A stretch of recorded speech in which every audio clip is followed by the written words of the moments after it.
A new study says that the Monday after the Super Bowl is the biggest day of the year where people call in sick to work. A lot of Tostito overdoses. You know what I mean? Is this your plan, Benji? What do you think?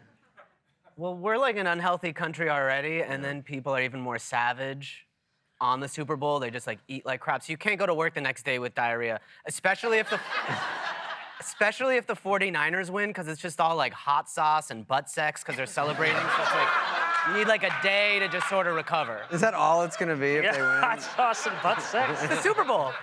It's the Super Bowl? That's the excuse? Frank's Like Red it's the 80s? Megan's sort of a sports nut. You wouldn't think it, right? I know. I'm so hot. It's confusing. I think we gotta move President's Day. They're all dead. Just move it to the Monday after the Super Bowl. We're not gonna go into work that day. And you think Jefferson's gonna come back from the dead to get mad at us? Like, just move it. I'd say Saturday, but that's the day I do Costco. Yeah, no. I've heard this Saturday thing before, having been to multiple Super Bowls. The Saturday before the game is hookers and cocaine day. Yeah. Sunday is Jesus and football day. Yeah, that's right. And then Monday is lose my job day. That's right. Monday's rough. Who's calling into work anyway? Is anyone using phones? That's the most shocking part about this report. I text in when I cancel. I text the head of Viacom, and then I go to Google and get a chart of how it works over here at Comedy Central. But that's great. There's a lot going on in the Super Bowl, I'll tell you. I'm just surprised, Megan, we had one other question as a follow-up for that. Oh, you did? Do women have jobs? This is... I'm not the spokesperson. Some do. I clearly do not. But to those brave women that do, kudos. Those brave women. Well, this year's Super Bowl, they have prop bets. You know about this because you're a gambler. You're a gambler. They're always very kooky.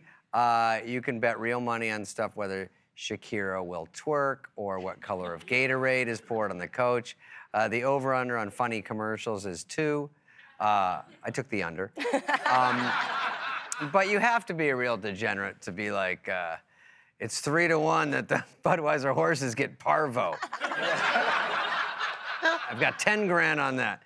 Well, I was gonna bet on the Super Bowl this year, but I lost a fortune in this Minnie Mouse fight. Yeah.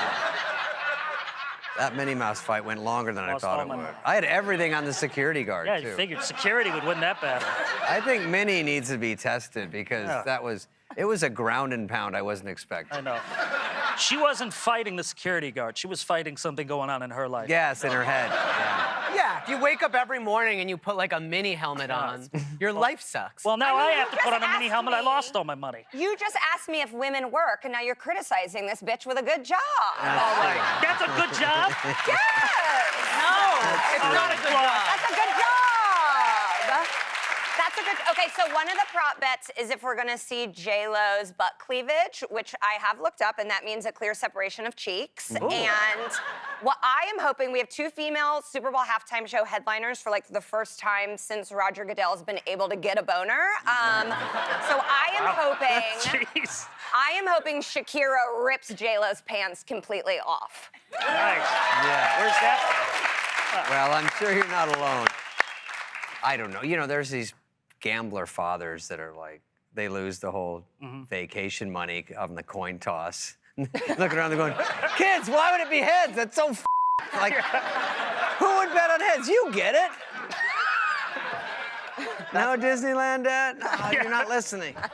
Yeah, gambling's dark. It ruins lives. 20 years of someone in a support group, like Dad took the under on J-Lo's clit slip or something.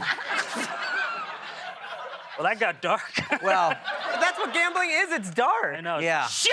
Yeah, don't apologize for that. Well, in disgusting world record news, the people at Bush's Beans broke the record for largest layered dip. Ew. It's 70 layers, 1,000 pounds. Not sure the world needed this, but okay. I think Gronk pops out for an extra 2 grand. They got the idea for this from Lizzo's green room, actually. She's kind of large, and then 70 layers, one off from being funny. Could have been 69. I don't like going shoulder deep for my dip. Oh, Jesus. I want to get to the black beans down at the bottom. I think this is only making Benji's case that we need the day off because of diarrhea. Yeah. It does help that. You know, is that the hottest person that works at Bush's Baked Beans?